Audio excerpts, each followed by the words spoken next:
Away whenever you're ready. All right. So we're Team Shoptimize. We've made a change a couple of weeks ago.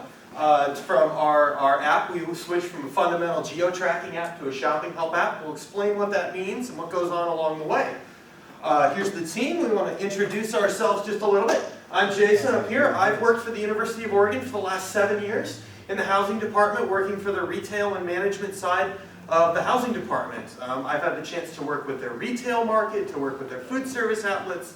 I've led teams of over 30 employees. I've had chances to do that. Nick? So I was president of a chapter of a national nonprofit organization here for a year. There also I had a $330,000 budget, so I got to kind of handle this amount of money at the time. All right, and I'm Paul. I have extensive work experience. I had the opportunity to work with 2 startup companies. The first one I worked with, I ended up being promoted to operations manager. They were an industrial laser cutting company. And then more recently, I worked with a pre-IPO company that worked on innovative fiber technology. All right, so we've all had the chance to work in different levels of company and different levels of industry that can relate around this. But what is Shoptimize? You know, this is brand new for us, and it's going to be brand new for you. We're going to be a Portland-based startup. Our goal is to launch within 9 months. We're going to have a mobile app available. Today, we're looking to get an angel investment of $300,000. And as we go through the rest of this presentation, we'll explain to you why, how, and what that represents. What do? We take the hassle out of couponing and help customers find additional savings in stores in their local area. We do that by creating a smarter, simpler, and more convenient shopping experience. What that means is we're going to take a lot of the deals that you normally find on the mobile market and on the online market, and we're going to combine this mess, which is currently what happens when consumers go shopping. They get tons of inputs from all kinds of companies, manufacturers, retailers, online retailers. Big data will send targeted advertisements. Consumers just get overwhelmed with information these days. There were 308 billion coupons issued last year. 308 billion of them. Can you imagine just how many you got as an individual in your mailbox, in your email inbox, on websites that you may have visited? That's an overwhelming amount of information. And consumers are confused because this information does not come to the tools that they normally use to shop. Normally when you use tools to shop, and we'll evaluate what our competitors do to alleviate this problem later in the slideshow, is our consumers have to input a lot of their data and the things that they find out here into their shopping tools. The difference, the Shoptimize difference, is going to be we're going to aggregate all of this information into your tool. So all you have to do is say, what products am I looking for today? And it will bring to you the savings. All right, that tells you about our problems and our opportunities. Let's get this slide here. Today, based on our customer surveys and our research, we've discovered that out of our survey sample, we surveyed 41 customers at various different retail markets around the Oregon area. We worked in Portland and Eugene at a few different places. That customers want savings and that they currently use antiquated technology to get them. Right now, we talk to customers who are still using newspaper clippings or are still clipping from newspapers and local advertisements. They're using stand-ins when they walk into the store to get their savings. What that means is that consumers have to aggregate on their own. They have to take ads from different manufacturers and different stores, and they have to try and make a decision about where they want to go today. What do they want to do on their shopping trip? And that deal finding is time-intensive, and the results are frequently underwhelming. We've all heard of shows like extreme couponing, where people will spend man-hours, will make it their full-time job to save 98% on their shopping trip. Those kinds of things are time-consuming and not things that our customers are interested in doing. Our customers want convenience. Yeah, the 41 surveys you ran, what was the most important, what was the biggest problem that people identified? That they wanted additional savings on their shopping list, and that it was hard to find those savings. Hard to find savings. For the appropriate products that they buy. Frequently, coupons currently are for very specific products, or for very specific sizes of a given product. So if I wanted to go buy M&Ms, right. and I found so a coupon. Is there, do the coupons exist that you could? There is an overwhelming source of public information online. I'll go over this in a little bit as I talk about the opportunity. That these mobile ads and the marketplace itself is moving towards a digital coupon mechanism. And what we want to do is we want to be able to search through those and aggregate those deals for our consumers. Okay. Currently, the marketplace doesn't have an aggregation source. There are some companies that try to do similar things, but what we're going to do is we're going to help you figure out where to shop by doing that. And we'll go through that as we get through the rest of the presentation.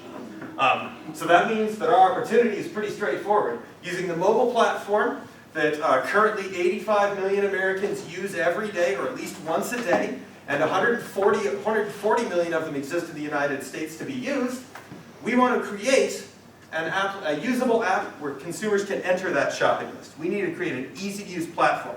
What's the opportunity size currently? Currently in the United States, 48 million visitors go to online couponing websites like coupons.com and several of their direct competitors. And they type in and they have to search for specific deals on products.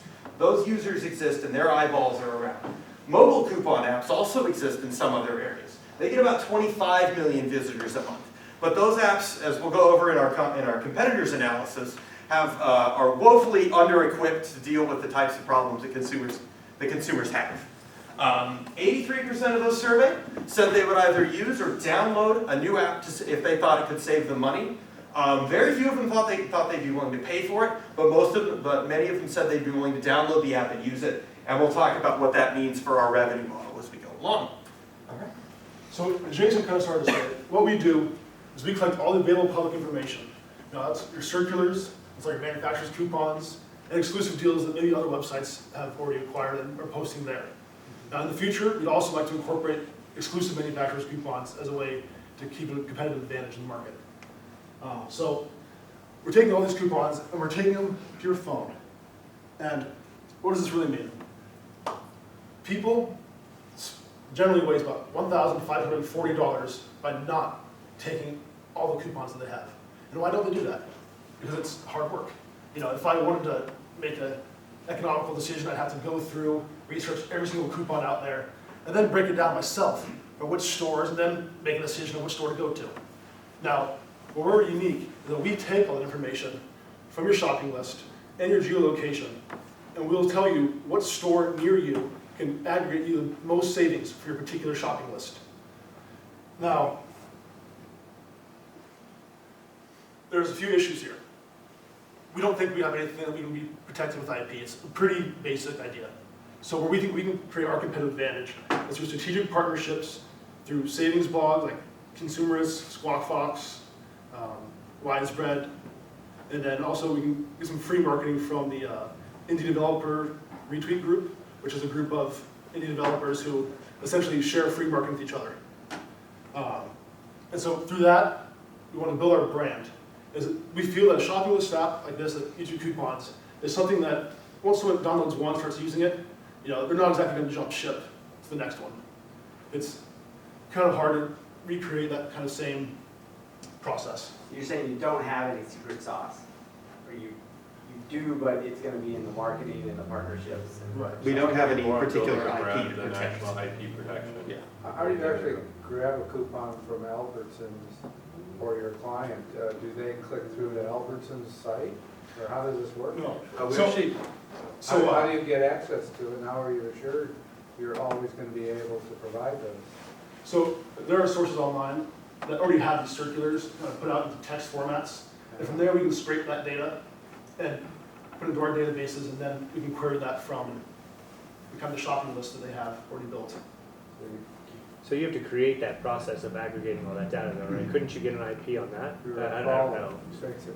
Yeah, we definitely will look into it, but especially kind of the future of software patents doesn't look like they have too much of a future, hopefully, I guess. A lot of countries internationally don't even have software patents. Problem. If you're scraping other people's data, they're going to come after you for IP problems. Yeah, that's what I'm asking is, do you really think that that's sustainable, being able to just scrape all the access to all these? We have competitors in the market that are already doing that, Uh-huh. and they're not running into issues. So, talk about them right now. So this is our competitors. These are our main competitors. There's us, a new one that launched in July, it's called Sabre. And I think they have a very solid product. What they don't do is aggregate. I download it myself. Their interface is pretty complex, and they just really bombard you with deals, which I put in chips or I put in Doritos, and they show me like 112 coupons for all the stores within like 100 miles of me. And that's not what I want, that's stressful. That doesn't really save you any time if you still have to look through all these coupons. And what we really want to do is just provide them with a way to kind of cut the work out. Maybe not save as much as if they were behaving optimally, but still saving more than they are today. And so I think Sabre is our biggest competition. Although you have to gain traction, and I have not seen them marketing themselves online anywhere yet. But our other competitors, first was Buy Me a Pie. Not sure where they got their name from, but I do know that according to their customer reviews on the Apple Store, they have a 1.5-star rating. People really don't like them. They have a free and a premium product, and they give you ads on both. And they harass you on the free one too by the premium. Shopping with free is really just like a notes app with a overly complicated interface. And of course, we have notes which most of our customers that we saw who were making the shopping list, they were using this notes app. 2/3 of them. So 2/3 of your customer were already using the Apple. They were Notes app using- on So, their so store. they're already inputting their shopping list in, each week whenever they shop. And we say, why wouldn't they want to input something that can save them at the minimum, $1? Even though realistically, from the test we ran of different shopping lists, that average savings was more around 9. And then with the pen and paper, obviously that's pretty archaic. And a lot of times I know when I was kind of starting with that, I multiple times left my shopping list at home. I don't know, you guys, I pretty much always have my cell phone on me, so that's not an issue for me. Then Paul's going to talk about our business model. All right, I'm going to talk about how are we going to actually turn this into a profit-generating enterprise. As Jason had mentioned earlier, we had done some customer research where we went out into the field and actually talked to shoppers, tried to get their insight, pick their brains on, not only what they want, but what they're willing to part with. And it was somewhere around 90% of people were not willing to pay anything for any app. And so based on that fact, we don't feel that we're going to be able to sell this on the App Store. And so we feel that the best model for us to generate revenue is based on an advertising model. And so the total mobile advertising market today is $17.73 billion. However, this is expected to grow by 60% over the next 5 years. So by 2018, it should be around $29 billion. Now, our serviceable available market, due to the fact that, What about your partnership with the manufacturers for manufacturer coupons? Could you use that as a way to leverage a deal with them to actually get them to pay for you? that is something that we've explored as well, like if they actually use our coupons, that we would get a percentage of the sales. But just for finding our minimum viable product, we feel that we'd have to gain a critical mass before they'd even take us seriously in that respect, because, the real value is going to be the number of users that we have. And until we get that point, we don't really have any sort of negotiating power with them. And so, back to the original point here was, we feel that 27% of the total market is available. About 70% is dominated by your large players, the Googles, Yahoo, Yelp, those types. So really, as a small company, we have no chance of competing with them. However, the key thing that is interesting about the market is actually the market for smaller players in this space is actually growing. And you can see it from companies like Google. If you look back at 2010, originally they had 80% of the market, and this dropped down to about 60%.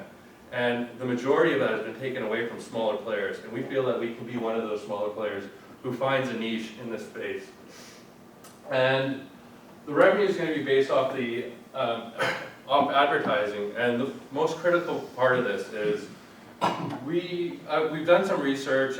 There's some analytics from Gartner, and pretty much the revenue model is you can get about $3 for every 1,000 impressions. And so the key things that we're going to need our investments for are the development of the app, but more importantly, it's acquiring those customers. And we're going to have significant legal costs just because there is a lot of IP issues, and if we do run into some sort of problem, legal costs do tend to come up quite significantly, especially for smaller companies. And so in order to attain our sum of 14 million, which is what we believe we can get, just based off of research on not only the popularity of online coupons on websites, but the growth rate within mobile coupons itself. And so what we're going to need and able to utilize that is being able to gain a critical mass of numbers. We've done some financial projections, and at about 900,000 users is when we would finally break even. So until, yes? How are you planning on acquiring customers? We have a marketing strategy which we're going to be getting into with our go-to-market strategy coming up. So the key factors that are going to drive our ability to succeed are being able to attract users, gaining them, and not only gaining them but retaining them. There was a Stanford study that said that 90% of all apps are deleted within the first 5 minutes of somebody using them. So one of the key things that we're going to really need to work on is designing an app that users want to use. And that's one of the things that we feel that we can differentiate ourselves from our competitors is a lot of it's going to come down to the design, the ease of use, and the simplicity of it. And one of the other key drivers is based on a model of generating revenue based off of impressions, we need our users not just to download the apps, but to continue using them. And so that's going to be a key challenge that will drive our ability to succeed. Now, our go-to-market strategy, we identified the fact that based off our customer research, there is an opportunity for this. It's not something that people are resistant to. We found about 80% of people would download an app if it saved them money. And there's also a big market for digital coupons. As Jason was saying, 48 million people log on every month for a digital coupon on a website. Now, one of the reasons why we think we can succeed is, based off of Gartner research, PC usage has declined about 20% every year, while smartphone usage has gone up about 28% or 10% every year.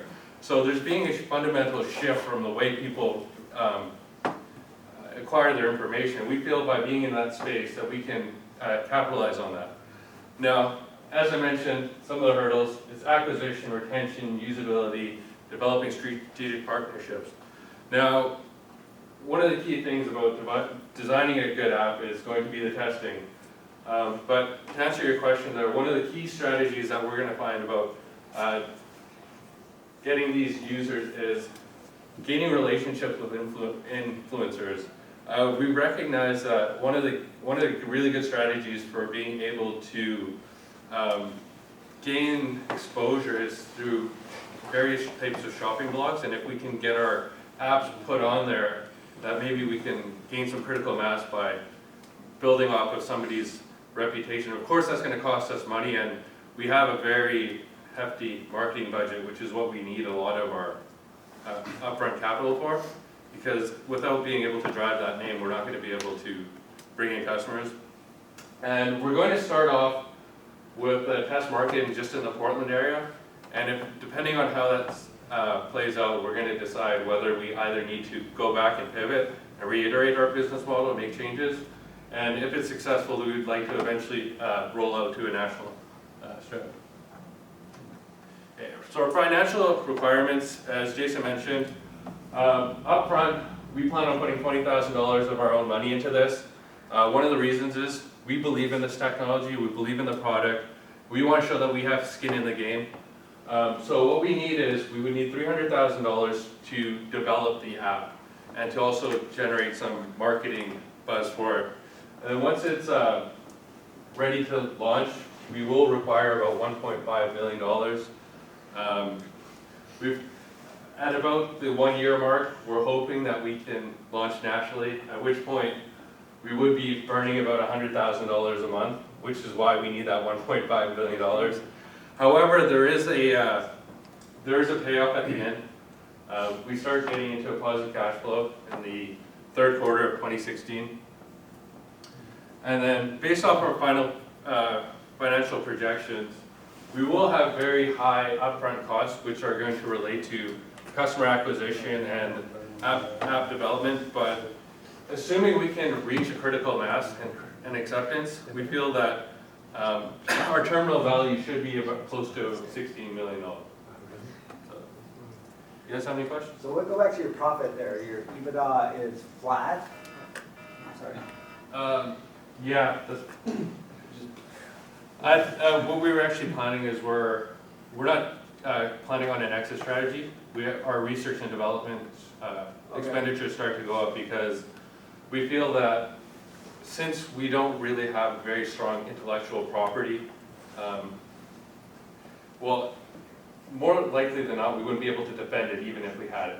It's just legal So you gotta costs. reinvest in the company. So we have to build and find different avenues and where we can take this company and build off of the shopping experience. Okay. And so we increased our reinvestment into the company, research and development, as we.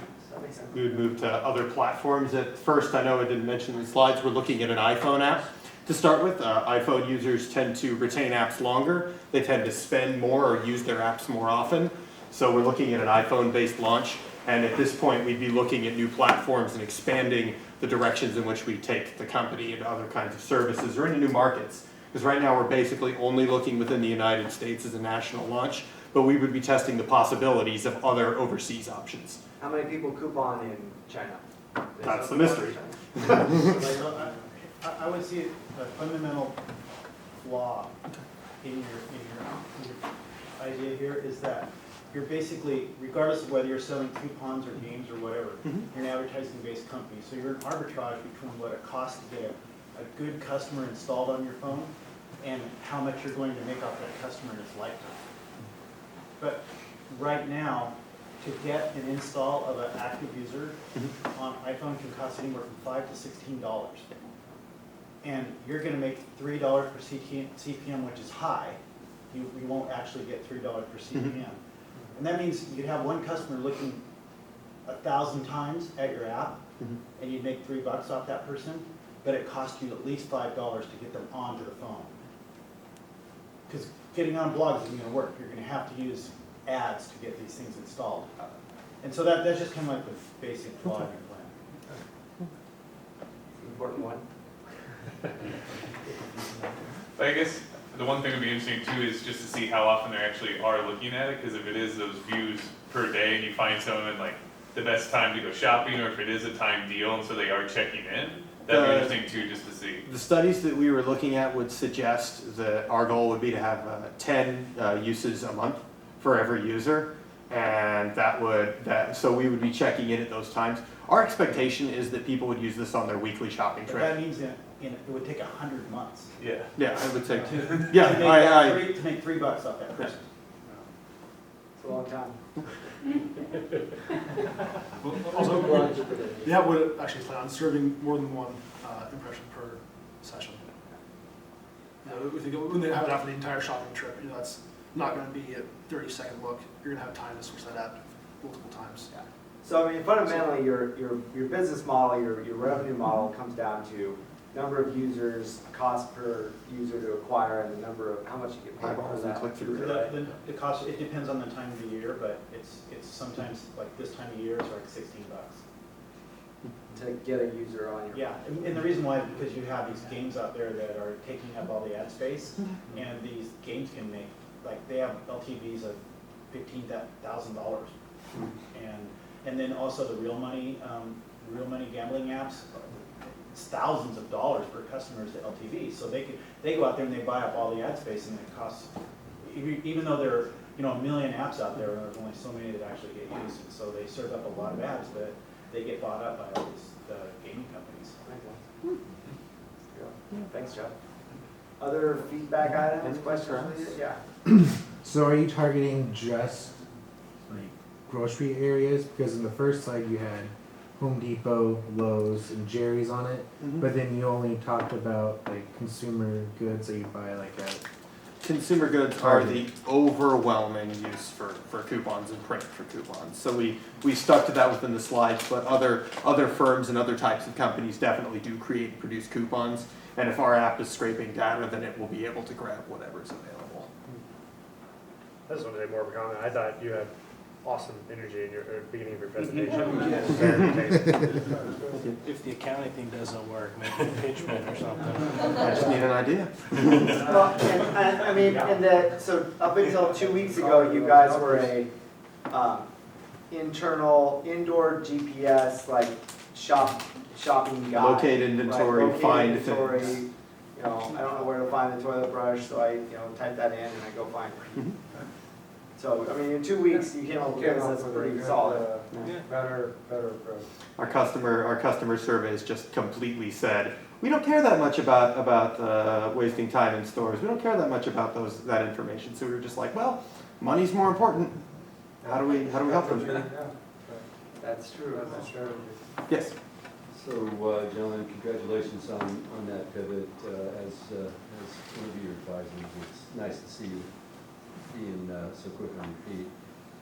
Was that number, that metric, $1,500 per consumer a year in terms of Yes. coupon process? Where did you find that?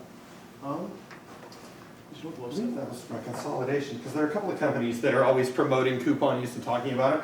I think that came through coupons.com, but I know that they got it from somewhere else. It may have been DataWire or one of those other aggregation companies that just run surveys. But I couldn't tell you specifically which survey place they got it from. Talk more about that, it's interesting. Yeah. That there's, and the average consumer, there's $1,500 of potential savings out there. The average consumer uses $10 of that. So less than 1% of the available savings they actually realize. Yeah. True. A I lot mean, of that. think a lot of about your people own on lives. stuff You get don't like inundated with buy. these ads and with this stuff all the time. How much do you save every day with a registered guard, right? $170 worth of coupons? There you go. Every day. All right. You have to spend how much to get there, but.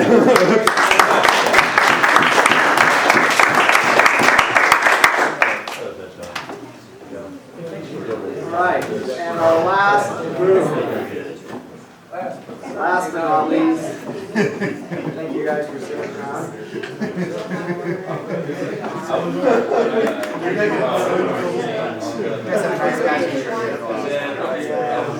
See, we did have an initial plan of all wearing green polos. There's forgotten. Can I have my batteries back? Can I have my batteries back so I can actually use my calculator?